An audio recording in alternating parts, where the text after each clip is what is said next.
오늘 말씀에 보면은 예수님께서 다시 살아나셔 제자들에게 나타나신 그 장면을 성경을 통하여 발견합니다.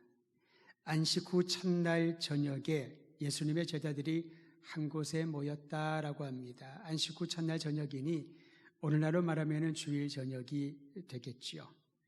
예수님이 십자가형을 받고 처참하게 죽는 것을 본 제자들은 깊은 상실감에 빠졌습니다.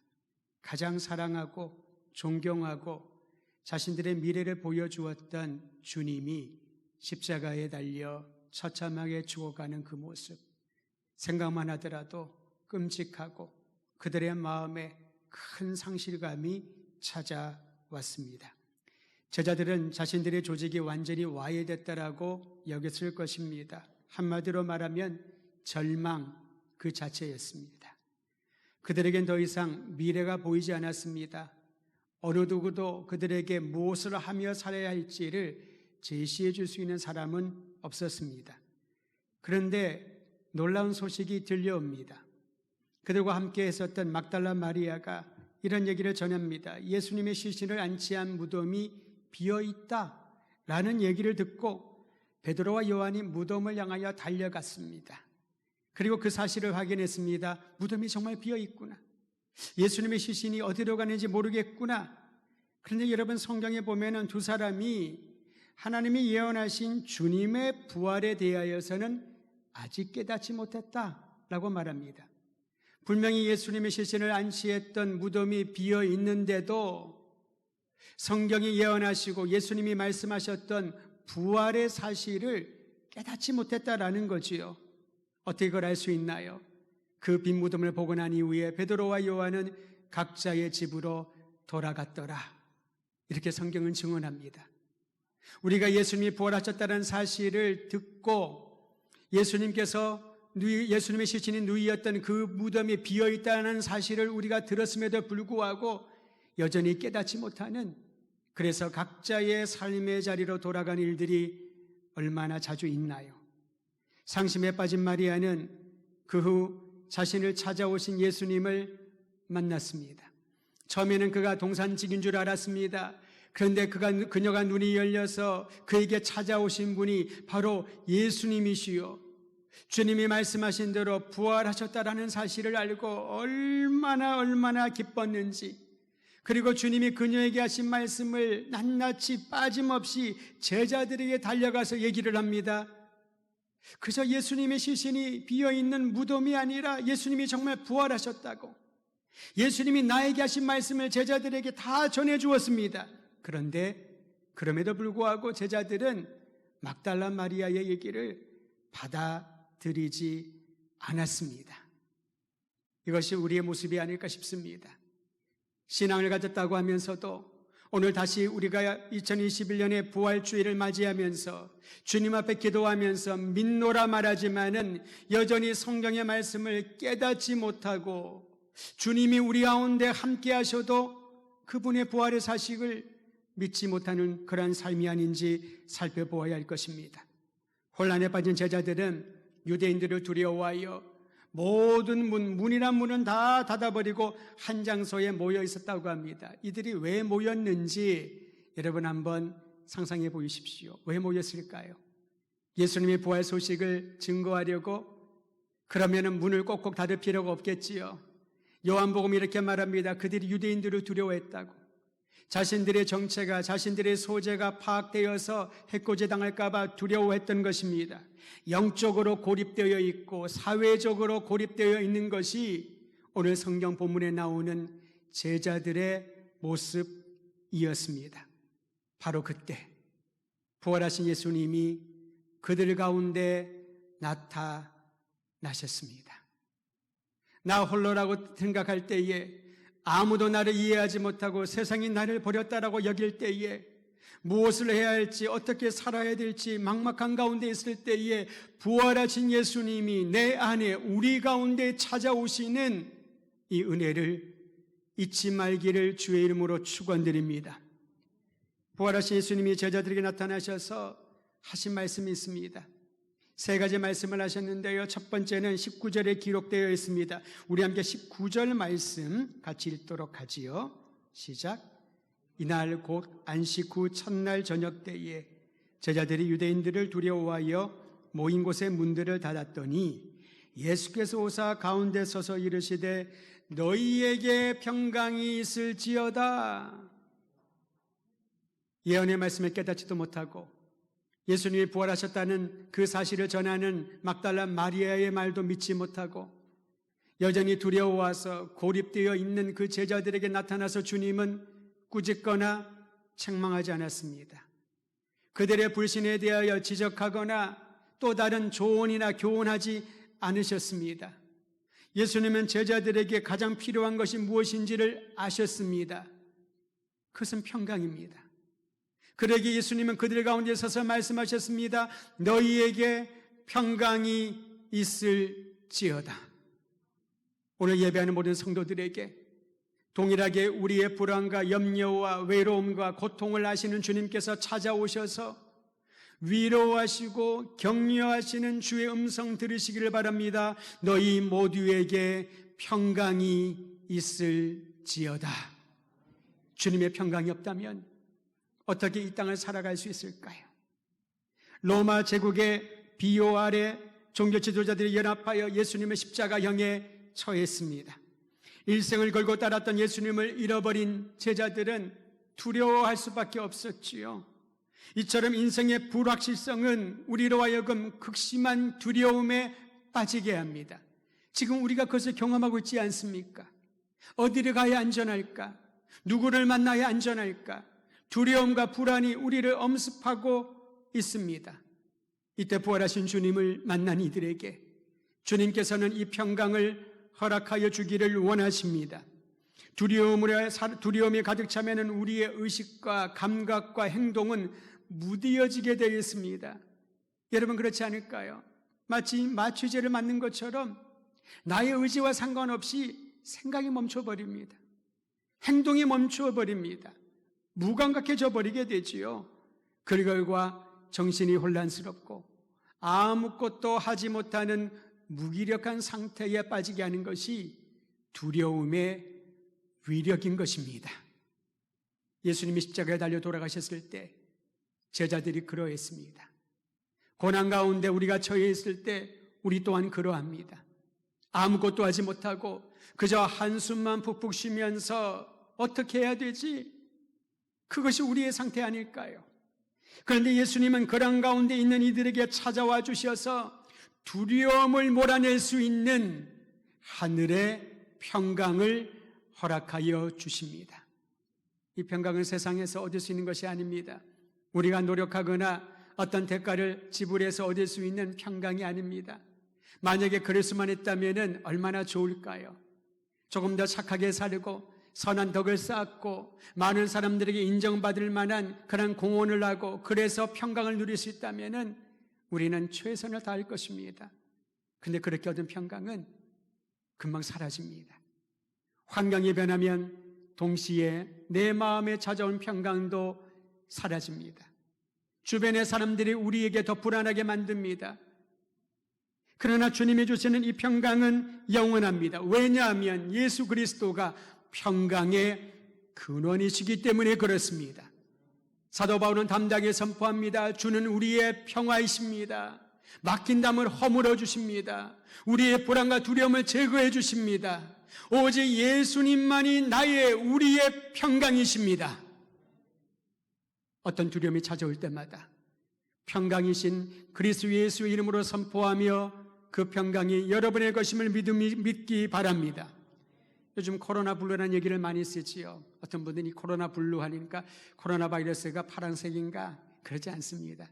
이 블루라고 하는 말이 우울하다라는 그런 뜻이 함축되어 있거든요. 코로나19로 인해서 우리의 삶이 우울해졌다라는 것입니다. 지속되는 장기간의 거리두기와 또 집에서 보내는 시간이 많아지면서 사람들이 고립감을 느낍니다. 갈등이 생깁니다. 상상치 못했던 그런 심각한 폭력들이 난무합니다. 우울감이나 무기력증이 나타납니다. 기쁨을 찾기가 어려워요. 뭘 해야 될지 갈 곳도 없고 할 수 있는 일도 없고 처음에는 휴가 보내는 마음으로 집에서 재택근무하고 가정에서 방학하는 마음으로 학교 가지 않고 아이들과 함께 보냈을 것입니다. 그런데 그 시간이 길어지면서 앞으로도 얼마나 길어질지 알지 못하는 상황 가운데 사람들은 무기력증에 빠지게 됩니다. 이것이 코로나 블루입니다. 하지만 여러분, 이런 상황 가운데서도 외로움과 불안으로부터 벗어날 수 있는 길은 우리를 위하여 다시 살아나신 부활하신 예수 그리스도 안에서 그분을 만남으로, 그분과 동행함으로 새로운 꿈과 희망을 꿈꾸시기를 주의 이름으로 축원드립니다. 오히려 이 시간은 우리로 하여금 잠잠히 주님 앞에 독대하면서 주의 음성에 귀를 기울이고 수많은 세미나, 수많은 가르침, 수많은 자료들의 홍수 가운데 우리의 지식은 쌓여지지만은 정작 내 마음에 부활하신 예수님을 모시고 살지 못했던 그러한 복잡하고 답답한 심령이 다 사라지고 순전한 복음의 능력으로 거듭나는 은혜의 시간 되기를 간절히 소망해야 할 것입니다. 그리고 나서 예수님은 못에 박혔던 손과 창에 찔린 옆구리를 제자들에게 보여주셨습니다. 이때 7명의 제자들이 있었는데요, 그 중에 아무도 주님 보여주세요, 나중에 더 많은 그런 얘기를 하지만은 그런 말 한 적 없었습니다. 충격받아 있는데 주님이 먼저 보여주십니다. 손의 못자국과 허리의 이 창자국은 주님이 실제로 고난당하셨던 그 징표이지요. 그리고 동시에 예수님이 부활하셨다는 확실한 징표가 되기도 합니다. 그제야 제자들은 예수님이 부활하셨다는 사실을 알고 기뻐했다라고 말합니다. 그러면 여러분, 여기에서 이들이 뭘 해야 될까요? 옷을 다시 입고 신발끈을 쪼매고 다시 한번 주님 앞에 결단하고 주의 영광을 위하여 살겠다고 헌신해야 되지 않을까요? 예수님이 부활하셨다라고 기뻐했지만은 그리고 아무 일도 일어나지 않습니다. 그때 주님께서 그들에게 두 번째 말씀하십니다. 21절 함께 읽도록 하지요. 21절 시작. 예수께서 또 이르시되 너희에게 평강이 있을지어다. 아버지께서 나를 보내신 것 같이 나도 너희를 보내려라. 주님이 두 번째 동일하게 너희에게 평강이 있을지어다 말씀하십니다. 주님의 평강은 이례적이 아니라는 거지요. 반복적입니다. 지속적입니다. 우리가 어떤 상황 가운데 있든지 연약한 우리의 기질을 아시는 주님께서 날마다 평강에 또 평강을 더해 주십니다. 그리고 주님은 이 평강을 주시는 목적을 그 다음에 말합니다. 아버지께서 나를 보내신 것처럼 나도 너희를 보내노라. 제자들을 세상에 파송하셨습니다. 이것은 바로 그들을 부르신 목적을 상기시켜주는 중요한 대목입니다. 예수님이 제자들을 부를 때 무엇이라고 말씀하시면서 부르셨나요? 나를 따르면 나중에 내 나라가 임할 때 내 우편에 좌편에 또는 중요한 요직에 너희들을 임명해 주겠다. 그런 말씀하지 않으셨습니다. 무엇이라고 말씀하시며 제자들을 부르셨나요? 여러분 한번 답변해 주시면 좋겠습니다. 나를 따르라. 그리고 복을 주겠다. 내가 너희로 사람을 낚는 어부가 되게 하리라. 나를 따르라. 내가 너희로 사람을 낚는 어부가 되게 하리라. 주님이 제자들을 부르신 목적은 하나였습니다. 그들이 천국 복음으로 인하여 변화되고 그 천국 복음에 전하는 메신저가 영혼을 건지는, 죽은 자를 살리는 이 거룩한 사역에 동참하기를 원했던 것입니다. 여러분, 예수님이 땅에 오셨을 때 많은 사람들은 랍비요, 선지자요, 예레미야 같은 분이요, 엘리야요, 여러 가지 얘기들로 예수님에 대하여 평가를 했습니다. 그러나 주님은 그 모든 말들을 일축하는 주님이 땅에 오신 목적을 이렇게 말합니다. 나는 너희를 섬기러 왔다. 나는 많은 사람들을 대속하기 위하여 내 목숨을 주기 위하여 이 땅에 왔다. 영혼을 살리는 것이 주님의 거룩한 목적이요, 우리를 살려주신 주님이 우리를 이 땅에 파송하시는 목적도 잃어버린 영혼을, 죽어가는 영혼을 살리는, 생명 살리는 사역에 동참할 수 있도록 여러분과 저를 불러주시고 교회를 세워주신 줄 믿으시기를 바랍니다. 근데 제자들이 잊어버립니다. 주님을 따라다니면서 온갖 경험을 하면서 기쁘기도 하고 답답하기도 하고 좋아하기도 하고 실망하기도 하고 여러 가지 경험을 하는데 십자가가 결정적이었지요. 그들의 모든 것을 앗아가 버린 것 같았습니다. 그러나 주님이 부활하심으로 이제 조금 회복되는 것처럼 보이지만은 그들은 잊고 살았던 겁니다. 주님이 왜 제자들을 한 명 한 명 불러주셨는지, 예수님이 왜 천국 복음을 전하셨는지, 주님이 이 땅에 오신 목적인지 그들은 잊고 살았던 것입니다.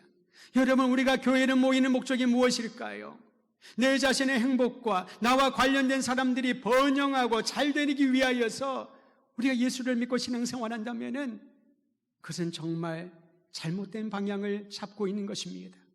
물론 그래서 예수 안에 있는 자에게 하늘의 신령한 복과 이 땅에 사는 동안에 놀라운 복들을 주님이 채워주십니다.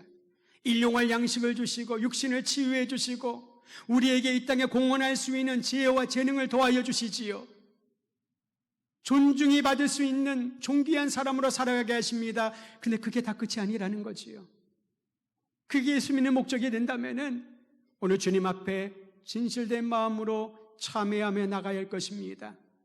주님은 제자들에게 평강에 평강을 더해 주시면서 그들을 세상에 보내십니다. 아버지가 나를 보낸 것처럼 내가 너희를 보내노라. 사랑의 복음을 모든 민족에게 전파하라. 오늘 주의 음성이 여러분과 저에게 온 교회에게 다시 한번 들려지기를 주의 이름으로 축원드립니다. 그리고 여기서 끝나지 않습니다.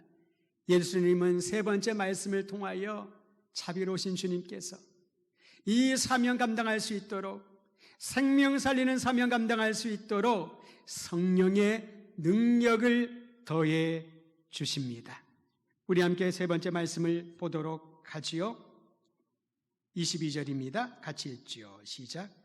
이 말씀을 하시고 그들을 향하여 숨을 내쉬며 이르시되 성령을 받으라. 할렐루야. 성령을 받으라.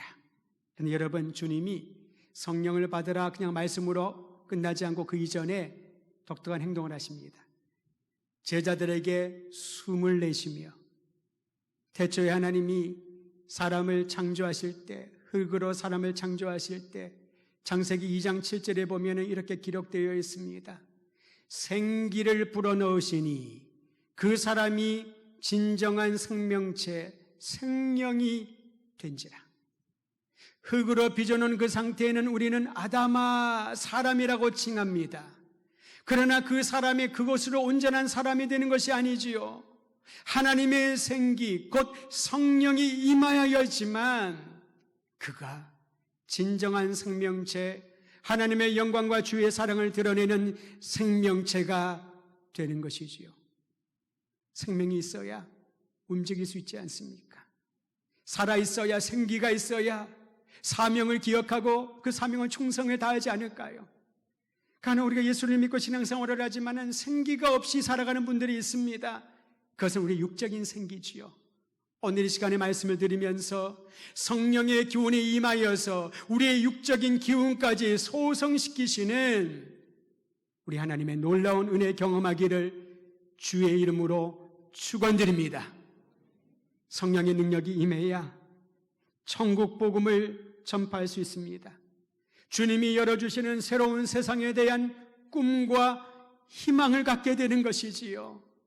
이 세상이 아무리 핍박하고 비난하고 조롱할지라도 주님이 주시는 그 길을 끝까지 걸어갈 수 있는, 그 표대를 향하여 끝까지 정진할 수 있는 용기와 믿음을 갖게 되는 것입니다.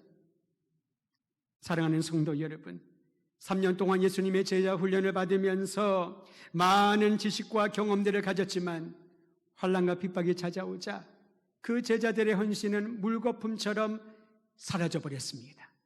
그러나 예수님이 부활하심으로 이제 그렇게 넘어지고 왔다 갔다 할 수밖에 없는 연약한 제자들에게 굳건한 믿음의 사람으로 설 수 있는 능력을 더해 주십니다.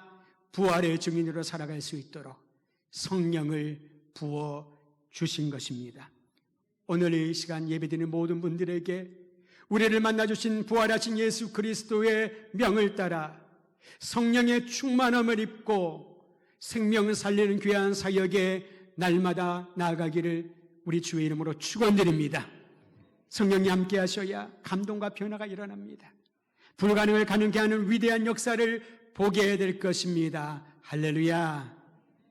나아가 예수님은 제자들이 행할 중점 사역을, 그 사역의 내용을 가르쳐 주십니다. 그것은 죄 용서의 복음, 화해의 복음을 전하라 라는 겁니다. 여러분, 우리가 사람들에게 똑똑합니다 라는 얘기 들으면은 기분이 나쁘진 않잖아요.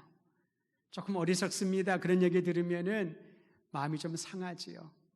그런데 그리스도인은 이 세상에 똑똑하게 사는 사람이 아닙니다. 화해시키는 사람입니다. 화평을 전하는 사람인 줄 믿으시기를 바랍니다.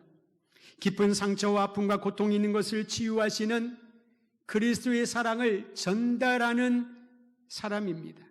반목과 다툼과 증오가 있는 곳에 서로 용납하고 화해하는 역사가 나타날 수 있도록 교회는, 여러분과 저는 화해의 통로로 쓰임받을 때 진정한 그리스도인의 진가가 나타나게 되는 것입니다. 싸우지 마시기를 바랍니다. 화해시키는 그 일이 부활하신 주님을 만난 사람의 사명인 줄 믿으십시오. 세상이 말하는 화해는 조금 양보하라고, 포기하라고, 참으라고 그런 방안을 제시해 줍니다. 그런데 성경이 말하는 화해 복음은 다릅니다. 그리스도의 마음으로 형제자매를 있는 그대로 받아주라고. 이해가 되지 않아도, 왜 저러는지 납득이 안 돼도, 왜 자꾸 저런 일들을 저지르는지 내 상식으로는 받아들이기 어려워도 그 모습 그대로 용납하라고. 마치 예수님이 우리를 받아주신 것처럼. 부활하신 예수님이 우리에게 생명의 복음을 주시면서 어떤 조건을 요구하지 않으셨잖아요.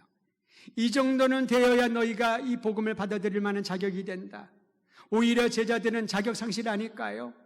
그렇게 예수님이 온 전력을 핵심적으로 12명에게 쏟았는데 하나는 배신하여 극단적인 선택을 하지를 않나. 다른 11명은 다 뿔뿔이 흩어지면서 그 중에 가장 믿었던 베드로는 배신을 하고 부인을 하지 않나. 얼마나 실망스러웠을까요? 그러나 예수님은 아무 조건도 제시하지 않으셨습니다. 평강이 너희에게 있을지어다. 평강이 너희에게 있을지어다. 내가 너희를 부른 목적을 따라 다시 보낸다. 성령님이 함께할 것이다. 담대하라, 두려워하지 말라. 성령이 함께하셔서 너희가 전한 메시지는 하나이다. 죄 용서의 복음, 화해의 복음을 전하라. 사도 바울은 이 복음을 그대로 실천했던 아름다운 모범을 보여준 사람이었습니다. 로마서에서 그는 이렇게 말합니다. 로마서 15장 7절. 그러므로 그리스도께서 하나님의 영광을 드러내시려고 여러분을 받아들이신 것처럼 여러분도 서로 받아들이십시오. 서로 받아들이는 것. 서로 받아들이는 것. 비판하지 않고, 조언하지 않고, 충고하지 않고, 그 사람을 바꾸려고 자꾸 다른 방법 쓰지 말고, 이유가 있겠지. 그렇게 할 수밖에 없는 그러한 이유가 있겠지. 먼저 받아들여야 그 사랑으로 진정한 섬김과 변화를 보게 될 것입니다. 부활하신 예수님이 처음 제자들에게 나타나셨을 때 그때 없었던 제자들이 몇 명 있었습니다. 그 중에 도마가 있었지요. 도마는 예수님을 만났다고 말하는 제자들의 말을 도저히 믿을 수가 없었습니다. 그래서 그는 하나를 덧붙이지요. 처음 예수님이 제자들이 나타났을 때 손못자국과 이 허리에 창자국을 보여주셨다고 하지 않았습니까? 그제야 제자들이 예수님이 부활하신 줄 알고 믿었다고 했는데 거기에 도마는 하나를 더 얹습니다. 보는 것으로 나는 믿지 못하겠다.